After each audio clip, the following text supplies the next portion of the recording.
Howdy, Collab of Justice. Sorry for the disheveled, messy appearance. I was on my way to bed. Next video, I promise I'll be looking fresh, showered, shaved, well, for the most part, all that. I have a treat for my comeback video. A good friend of mine requested I read another selection here. So let's take a look at the Leo woman. Alright. The reading of horoscopes would sometimes suggest that people are trapped in 12 separate watertight compartments. Nothing could be further from the truth. There's much overlapping, and many characteristics common to both sexes are universal. The desire to dominate is found in all women, not just Cancer, just as a certain measure of contempt for women is found in all men, not just Scorpio, or just the author. These characteristics are very much more powerful under some signs than others, and the forms in which they manifest themselves will be subtly different. The powerful latency for dominance has already been described for Cancer woman. Leo, on the other hand, is primarily a manipulator. The differences are profound. The manipulator does not have the same compulsion to win and to have her victory acknowledged. The manipulator is content to lose, apparently, if it will help her get her own way. For the dominating woman, success is the act of domination. It is an end in itself. But the manipulator has a much higher latency for unhappiness, inasmuch as what she is always looking for is the man she cannot dominate. Inevitably, this will be someone who cares little for her. The roots of her problems are easily traced. She tends to reach a high level of sexual maturity at an early age. Lolitas are predominantly Leo. Emotional maturity comes much later. Thus, she finds that she's very attractive to men years before she herself is particularly attracted to them. Before she has any way of understanding what is really happening, she discovers that she is a much sought-after commodity, and that men much older than herself will go to extraordinary lengths to court her favors. It is at this age that she succumbs to temptations to find out how far they will go. If, as often happens, that ripening, innocent, luring body conceals a cool, calculating mind, Leo will soon receive overwhelming confirmation of the limitless gullibility of the smitten male. Fatally for her, any man who cares for Leo is totally vulnerable, and since she is driven to put him to the test, the outcome is inevitable. Either he allows himself to be the victim of her manipulations and so earns her contempt, or there comes a point where he can no longer tolerate it and opts out. Either way, she loses. It actually says that. The imbalance between the sexuality which Leo woman radiates and the relative deficiency of it which she herself experiences is rarely, if ever, resolved.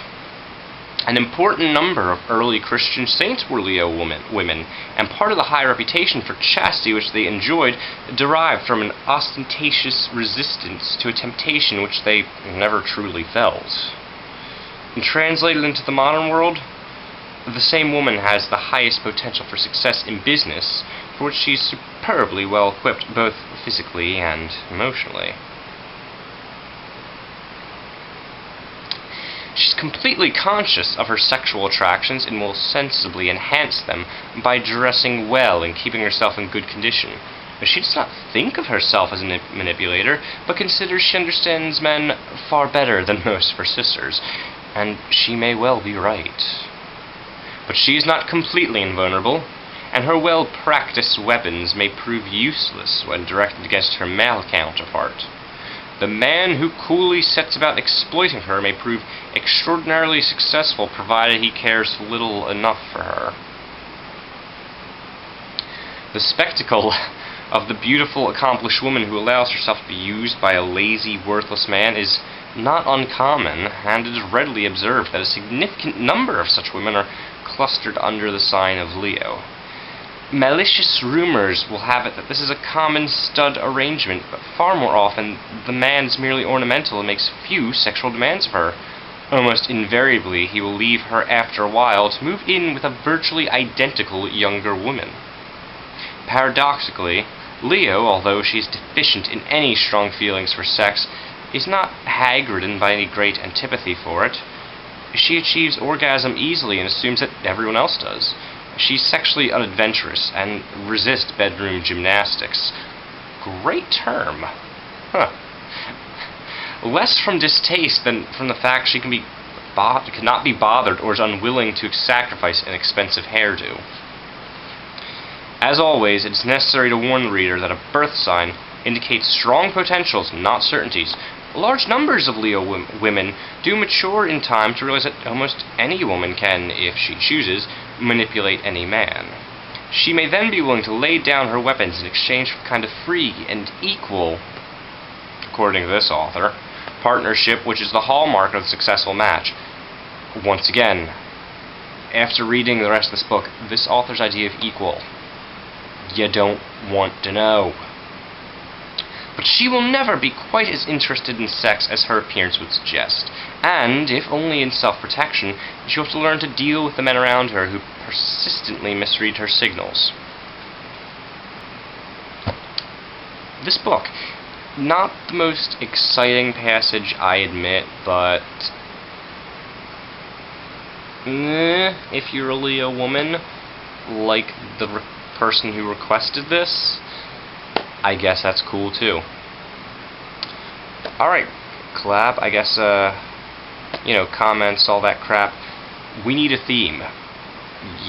Come up with a theme, guys, or I might end up reading this entire book out to the collab of justice.